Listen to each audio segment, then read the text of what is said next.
Canada quietly tightens border work permit rules in 2026.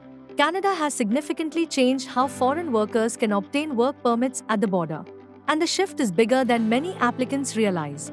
What was once a flexible option for many travelers has now become a highly restricted pathway available only to a small group of eligible applicants.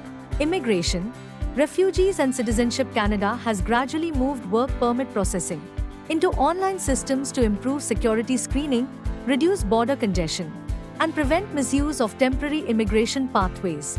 As a result, most foreign nationals can no longer expect to arrive in Canada and receive a work permit immediately at the port of entry. How border work permit processing works today?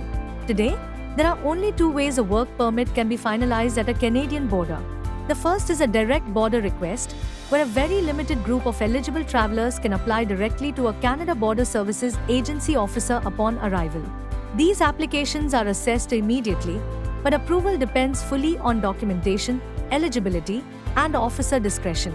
The second and far more common route involves pre-approval. In this case, applicants apply online from outside Canada. Once approved, they receive an authorization letter and then receive the physical work permit when entering Canada. For most applicants, pre-approval is now the standard process. Who can still apply for a work permit at the border? Only certain travelers can still request work permits directly at a port of entry.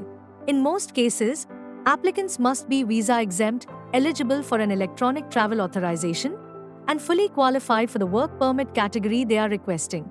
Even if all eligibility conditions are met, border officers still have full authority to refuse the application or deny entry if concerns arise. Who is no longer allowed to apply at the border? Canada has clearly restricted border work permit processing for several groups. Individuals who require a visitor visa to enter Canada cannot apply at the border. Post-graduation work permit applicants must now apply online. Seasonal agricultural workers are also excluded from border applications. Flag pulling, where applicants exit and re-enter Canada just to activate immigration services, is now heavily restricted and only allowed in very limited cases.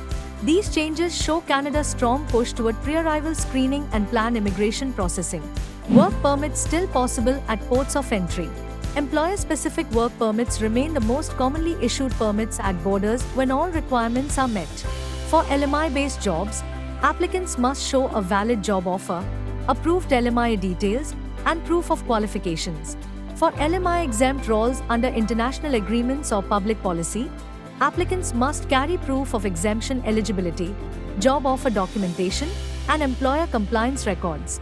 Open work permits are rarely issued at borders and are generally limited to specific groups such as spouses of workers or students, certain PR applicants, protected persons, or temporary resident permit holders.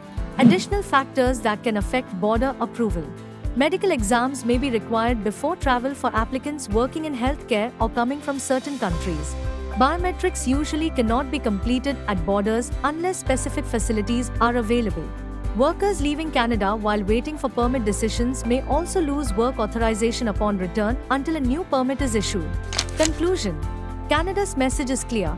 Work permit processing is moving toward pre-approval and digital processing.